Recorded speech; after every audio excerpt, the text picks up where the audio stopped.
बाबा ने बुलाया है, शिरडी जा रहा हूँ, आप भी चलो।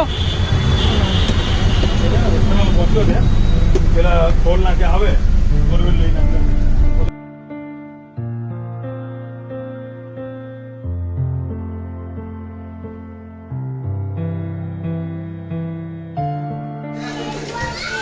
હાય, કેમ છો બધા? ચલો આજે આપણે પુરાની ઓલ્ડ શિરડી જોવા જઈએ છીએ, ત્યાં સાઈ બાબા કેવી રીતે રહેતા હતા, ગામડું કેવું હતું, શિરડી કેવી હતી. આ શિરડી સાઈ સંસ્થાનવાળાએ તીર્થયાત્રા બનાવી છે શિરડી, અને એન્ટ્રી ફીસ છે 150 રૂપિયા. આ ગેટ છે એનો. જોવાની એટલી અદ્ભુત મજા આવશે કે જૂના ગામડાના ઘર કેવા હતા, લોકો રહેતા હતા કેવી રીતે, લોકોનું પહેરવેશ કેવું હતું, જે તે વખતે એ લોકોના પ્રસંગો ચાલતા હતા, હવન કે દાન કોઈ કરતા હતા. અહીંયા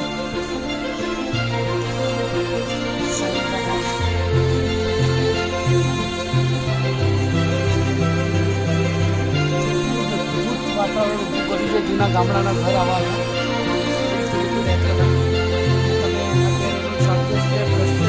અત્યારે સાયન્સ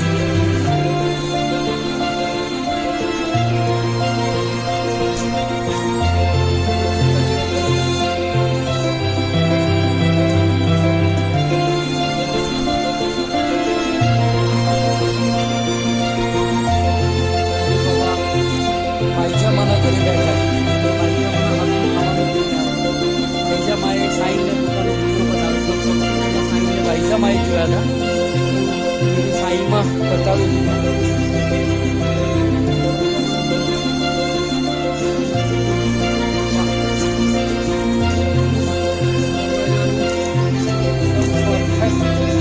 મિશ્રણ કરેલું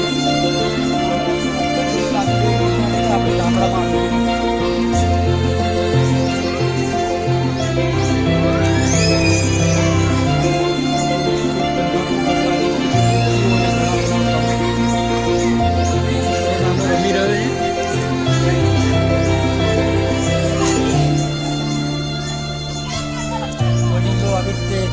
બપોરે ગામના કોઈ ચોરાવા પર યા ઝાડ પર નીચે બેસીને સૂતા હોય.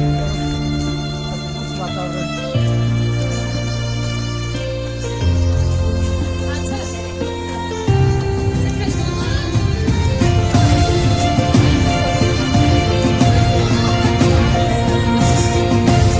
સાઈ બાબાની ભક્તિ લોકો આવી રીતે કરતા હતા.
संचा पर कपड़ा सीखता था. Very good, super.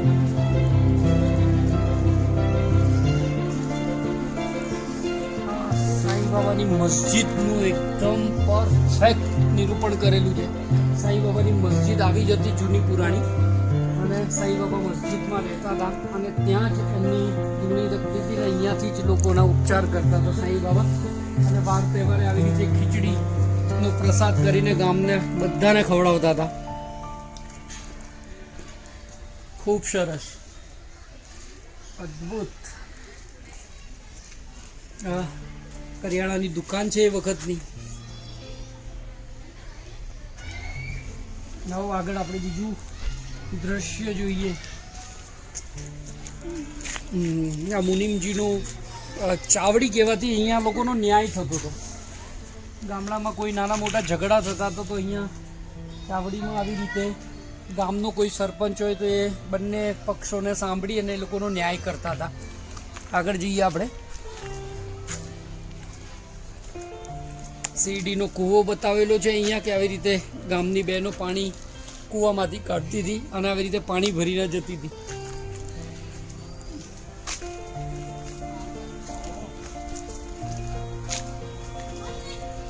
દરેક દુઃખીઓના દુઃખ સાંઈએ દૂર કરેલા છે. કોઈ પણ દુઃખ લઈને સાંઈ જોડે આવતું હતું એના દુઃખ હંમેશા દૂર કરેલા છે. આવી રીતે કોઈને પગમાં સાપ કરડ્યો હોય યા પગમાં વાગ્યું હોય તો બી સાંઈના ચમત્કારથી એ ઓન ધ સ્પોટ સારો થયેલો છે. એવા ચમત્કારો છે સાંઈ બાબાના.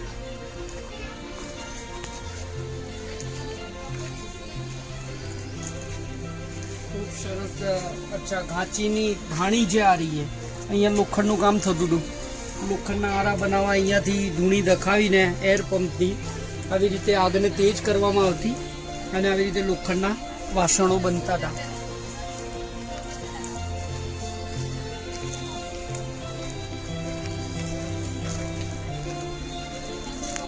સાંઈ બાબાના એક અંગત મિત્ર એક અબ્દુલ ચાચા, આ એમની મૂર્તિ બનાવેલી છે અને એમની સમાધિ બનાવેલી છે. ફરી એકવાર મસ્જિદનું અથવા દ્વારકા માઈનું ફરી એકવાર નિરૂપણ અહીંયા કરેલું છે કે જ્યારે સાંઈ છેલ્લો શ્વાસ લઈ રહ્યા હતા ત્યારે સાંઈની આ આદત હતી. એમની જોડે માળસાપતિ અને બાઈજામાં એવું કહેવાય છે કે સાંઈએ જતાં જતાં એવું કીધું હતું કે મને માળસાપતિના વાડામાં દફનાવજો, મારી સમાધિ ત્યાં કરજો. તો આ દ્વારકા માઈનું અદ્રશ્ય નિરૂપણ છે. ત્યાં ધૂણી બતાવેલી છે. સાંઈ બાબા ચમત્કારિક રીતે પેલા ઝૂલા પર ચડતા હતા અને ત્યાં સૂતા હતા. આજ સુધી કોઈને ખબર નથી કે ઝૂલા પર સાંઈ બાબા ચડતા હતા કેવી રીતે અને ઉતરતા હતા કેવી રીતે. તો ખૂબ જ સુપર દ્રશ્ય બનાવેલું છે. અદ્ભુત અદ્ભુત. અને ગામનો કોઈ પણ પરનું દાસગણું મહારાજ એવું કહેવાય છે કે સાંઈનો પરમ ભક્ત હતો અને ભજન કીર્તનમાં એટલો લીન હતો કે સાંઈ એમની ભજન કીર્તનનો પ્રોગ્રામ શેરડીમાં રાખતા આખું ગામ એમના ભજન કીર્તન કરવા માટે આવતું હતું. સુપર.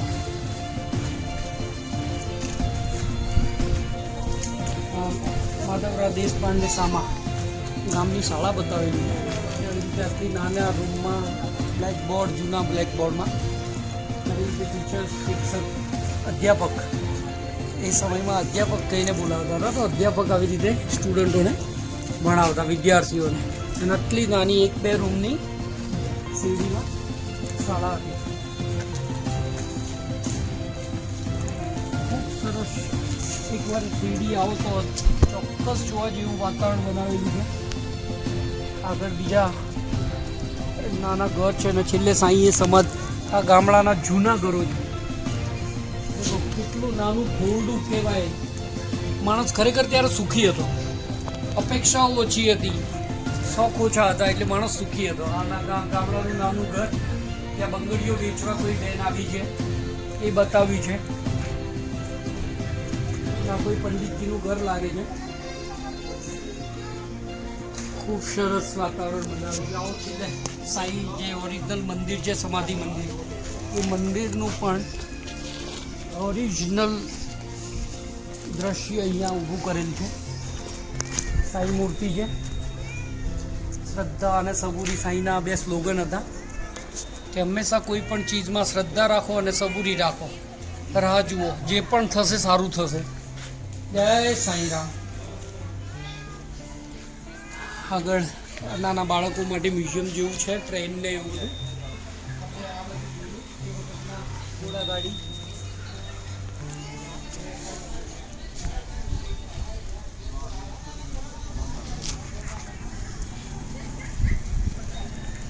કેવું રમણીય વાતાવરણ હશે ત્યારે ગામના. આવી રીતે લોકો ભેગા થઈને જ્યારે કોઈ વાર્તાલાપ કરતા હોય ગામના ચોરાઓ પર બેસીને, અથવા ગામના કોઈ પ્રોબ્લેમ સોલ્વ કરતા હોય તો કેટલું મસ્ત વાતાવરણ હશે. આ જૂની પુરાણી ઘોડાગાડી, એ વખતે તો સાયન્સનો આટલો જમાનો નહોતો એટલે લોકો આવી ઘોડાગાડીમાં ફરતા. એક ગામથી બીજે ગામ યા કોઈ વસ્તુ લાવવા માટે ઘોડાગાડીનો ઉપયોગ કરતા હતા.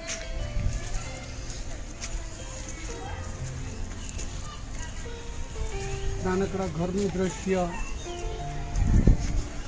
વાડો બનાવેલો છે જે ગાયો અને ભેંસો રાખવામાં આવતી હતી. ખેડૂત આવી રીતે વાડામાં ગાયો ભેંસોને સાચવતો હતો.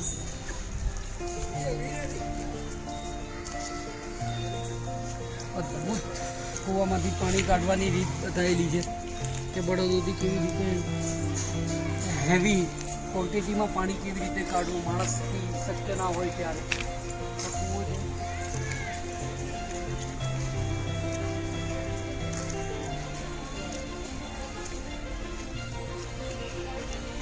માટલા અને માટીના વાસણો બનાવનાર મૂર્તિ, સાઈ બાબાનો શિરડીનો કૂવો જોઈએ આપણે. ઓકે,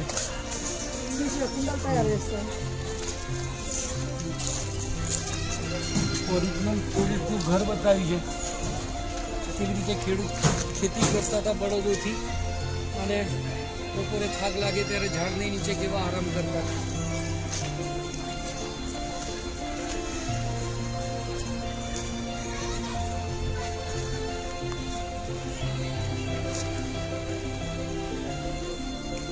ત્યારે અત્યાધુનિક સાધનો નહોતા બાળકો માટે, એટલે ગાડાના જે હળ હોય એની ઉપર બાળકો આવી રીતે રમતા હતા સામસામે.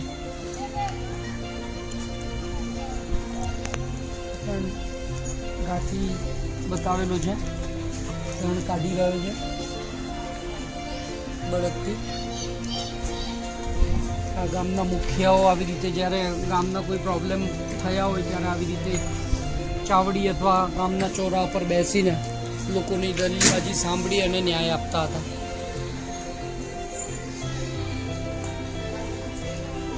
ખૂબ સરસ. આવી રીતે રૂને પાટણાથી બાંધીને ચાદરો અથવા પડદાઓ કેવી રીતે બનતા, ગાદલાઓ કેવી રીતે બનતા એનું એક અદ્ભુત ઉદાહરણ છે.